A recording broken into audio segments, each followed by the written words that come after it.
एक बार एक राजा था जिसके 3 बेटियां थीं। उसकी सबसे बड़ी बेटी एक बेकर से प्यार करती थी जो महल में डबल रोटी देने आता था।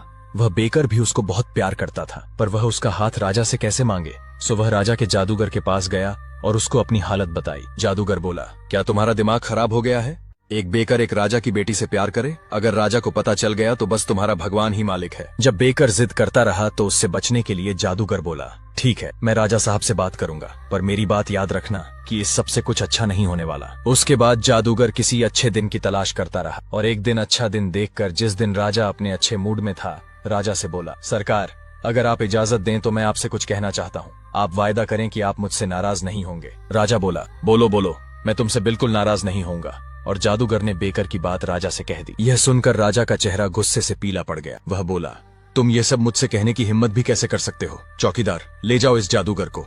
वे जब उस बेचारे जादूगर को लेकर बाहर जा रहे थे तो राजा को याद आया कि उसने तो उस जादूगर से नाराज न होने का वायदा किया था। सो उसने जादूगर को तो छोड़ दिया और बजाय जादूगर के उसने अपनी तीनों बेटियों को पकड़ने का हुक्म दे दिया और उनको केवल डबल रोटी और पानी पर रखने का हुक्म सुना दिया। इस तरह से उसने अपनी बेटियों को 6 महीने तक के लिए बंद रखा। उसके बाद उसने सोचा कि अब तक तो कम से कम उनको अक्ल आ ही गई होगी, अब उनको थोड़ी सी हवा तो लगने दी जाए।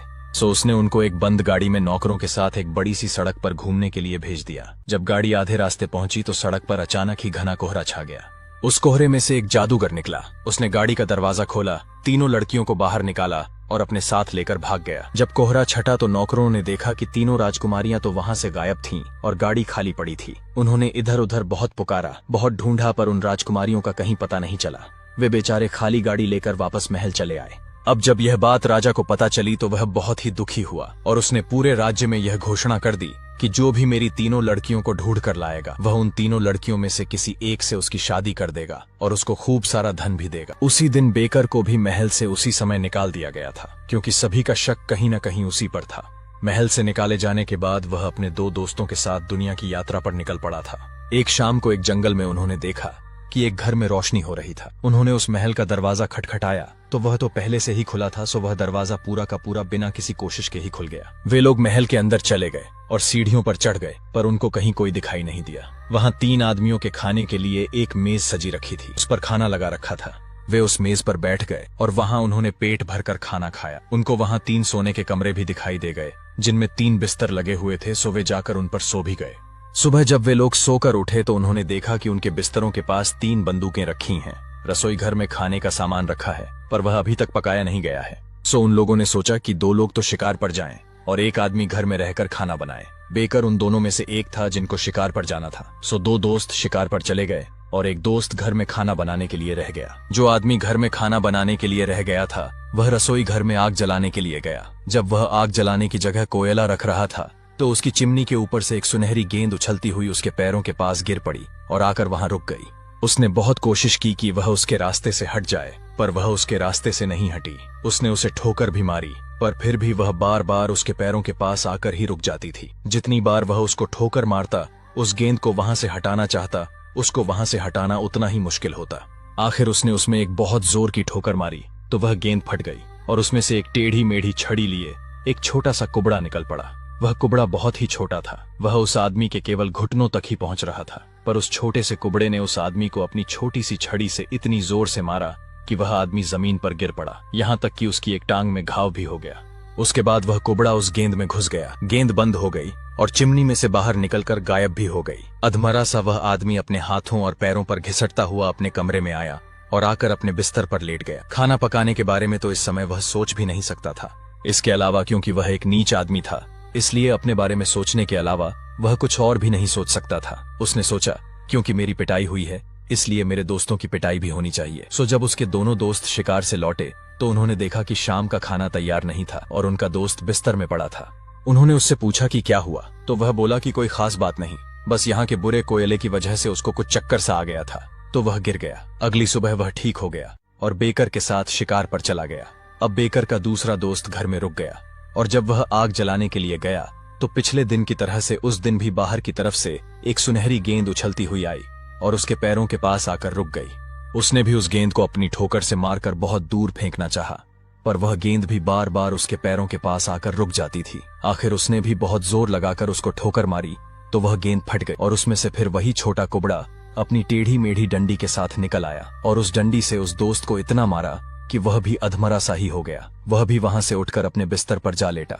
जब उसके दोनों दोस्त शाम को शिकार से लौटे तो उन्होंने देखा कि शाम का खाना तैयार नहीं था और उनका यह दोस्त भी बिस्तर में पड़ा था। उन्होंने उससे पूछा कि क्या हुआ, तो वह भी यही बोला कि कोई खास बात नहीं, बस यहाँ के बुरे कोयले की वजह से उसको कुछ चक्कर सा आ गया था, जिसकी वजह से वह गिर पड़ा और उसको चोट आ गई। बेकर बोला, यह बात मेरी तो कुछ समझ में नहीं आई, मैं खुद कल घर पर रहूंगा और देखता हूँ कि क्या बात है।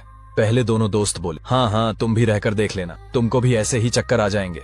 अगले दिन बेकर खाना बनाने के लिए घर पर रह गया और बाकी दोनों दोस्त शिकार पर चले गए। वह भी आग जलाने के लिए रसोई घर में गया तो उसके पैरों के बीच में भी एक सुनहरी गेंद आ पड़ी और बराबर उछलती रही। बेकर एक कुर्सी के ऊपर खड़ा हो गया तो वह गेंद भी उसकी कुर्सी पर चढ़कर उछलने लगी। फिर वह एक मेज पर चढ़ गया तो वह गेंद वहां भी कूदकर चढ़ गई और उछलने लगी।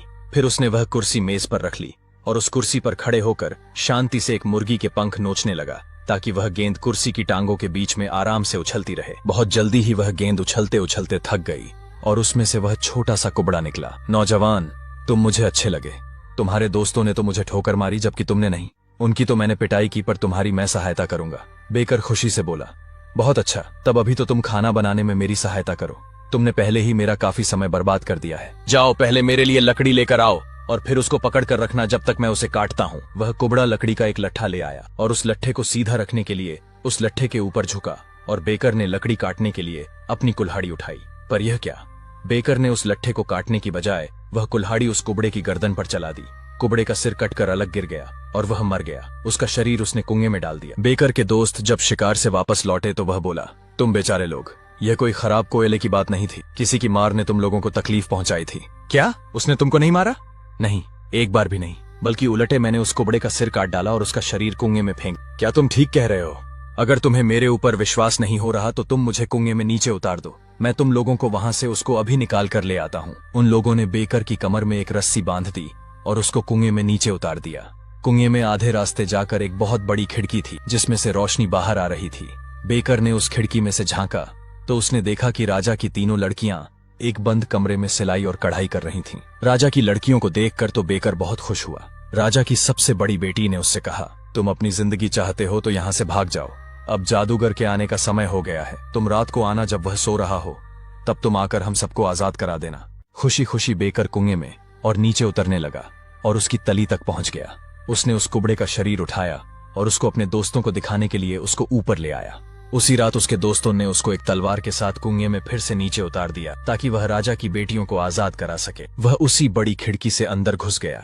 वहीं सोफे पर वह जादूगर सो रहा था और राजा की तीनों बेटियां उसको पंखा झल रही थीं। अगर वह एक पल के लिए भी अपना पंखा झलना बंद कर देती तो वह जादूगर उठ जाता। बेकर बोला, तुम लोग रुको, मैं इस जादूगर की इस तलवार से हवा करता हूँ। यह कहकर उसने तलवार के एक ही वार से उस जादूगर का सिर काट डाला। वह मर गया और उसका कटा हुआ सिर कुएं की तली में जा पड़ा।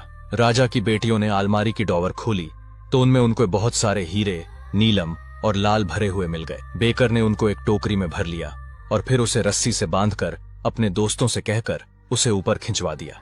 इसी तरह से उसने उन लड़कियों को भी ऊपर भेज दिया। जब वह लड़कियों को रस्सी से बांधकर ऊपर भेज रहा था तो जब उसने पहली लड़की की कमर में रस्सी बांधी तो वह बोली, यह अखरोट लो। जब उसने दूसरी लड़की की कमर में रस्सी बांधी तो वह बोली, लो यह बादाम लो। तीसरी लड़की तो उसकी प्रेमिका थी। आखिर में जाने की वजह से उसने उसको चूम लिया और एक हेजलनट दिया। राजकुमारियों को ऊपर भेजने के बाद अब बेकर के ऊपर जाने की बारी थी। वह अपने इन दोनों दोस्तों पर बिल्कुल भी भरोसा नहीं करता था।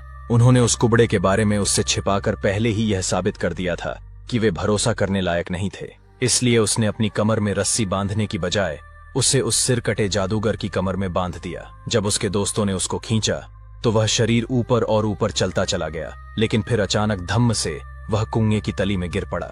इसका मतलब यह था कि बेकर का अंदाजा सही था। उन पर सचमुच ही विश्वास नहीं किया जा सकता था। यह सब उन लोगों ने इसलिए किया ताकि वे राजा की बेटियों को राजा के पास सही सलामत पहुंचा सकें और यह कह सकें कि उनको उन्हीं ने आजाद कराया था। उसके बाद राजा अपनी घोषणा के अनुसार अपनी दो बेटियों की शादी उन दोनों से कर देता। यह देखकर कि बेकर के दोस्तों ने अब रस्सी खींचना बंद कर दिया है, राजा की बेटियों ने चिल्लाना शुरू कर दिया, यह क्या, तुमने उसको तो नीचे ही छोड़ दिया जिसने हमको आजाद कराया। दोनों बोले, चुप रहो। अगर तुम यह जान लो कि तुम्हारे लिए क्या अच्छा है और क्या बुरा, तो तुम चुपचाप हमारे साथ महल चली चलो और हमारी हाँ में हाँ मिलाती रहो। वे दोनों दोस्त तीनों राजकुमारियों को लेकर राजा के पास गए और यह सोचते हुए कि इन्हीं आदमियों ने मेरी बेटियों का छुड़ाया है, राजा ने उन दोनों को गले लगाया और बहुत खुश हुआ। हालांकि वे दोनों ही आदमी उसकी पसंद के नहीं थे, पर फिर भी उसने उन दोनों को अपनी एक एक बेटी देने का वायदा किया। पर उसकी बेटियों ने शादी को टालने का कोई न कोई बहाना बना दिया। वे बेकर के लौटने का इंतजार कर रही थी। उधर कुएं में छोड़े हुए बेकर को उन तीनों लड़कियों की दी हुई भेंटें याद आईं, तो सबसे पहले उसने अखरोट तोड़ा। उसमें से एक राजकुमार के पहनने लायक चमकती हुई पोशाक निकली। फिर उसने बादाम तोड़ा तो उसमें से 6 घोड़ों से खींची जाने वाली एक गाड़ी निकली। फिर उसने हेजलनट तोड़ा तो उसमें से बहुत सारे सिपाही निकल पड़े। उसने राजकुमार वाले वे कपड़े पहने और फिर उन 6 घोड़ों में से एक घोड़े पर बैठकर सिपाहियों के साथ वहां से निकलकर राजा के पास जा पहुंचा। जब राजा को एक भले आदमी के आने का पता चला तो उसने अपना एक खास दूत उसको अंदर लाने के लिए भेजा। दूत ने उससे पूछा, तुम लड़ाई चाहते हो या शांति? बेकर बोला, जो मुझे प्यार करते हैं उनसे शांति, और जिन्होंने मुझे धोखा दिया है उनसे लड़ाई। राजा की बेटियां उसको देखने के लिए एक मीनार पर चढ़ गई थीं। उसको देखते ही वे चिल्लाईं, यही है तो वह आदमी जिसने हमें आजाद कराया है। सबसे बड़ी लड़की बोली, यह मेरा दुल्हा है, यह मेरा दुल्हा है। दोनों दोस्त जिन्होंने अपने अपने हथियार उठा लिए थे और मैदान में पहुंच चुके थे, बोले, यह किसान वेश बदलकर यहाँ क्या करने आया है? बेकर की पूरी सेना ने फायर कर दिया और उसके वे दोनों दोस्त वहीं मर गए। राजा ने उस नए आने वाले का अपनी बेटियों को आजाद कराने वाले की तरह से स्वागत किया। तब वह राजा के सामने सिर झुकाकर बोला, सरकार, मैं वही बेकर हूं जिसको आपने अपनी बेटी की शादी करने से मना कर दिया था। राजा तो यह सुनकर आश्चर्य में पड़ गया, पर फिर उसने अपनी घोषणा के अनुसार अपनी सबसे बड़ी बेटी की शादी उस बेकर के साथ कर दी। बेकर ने उस राज्य पर फिर बहुत सालों तक खुशी खुशी राज किया।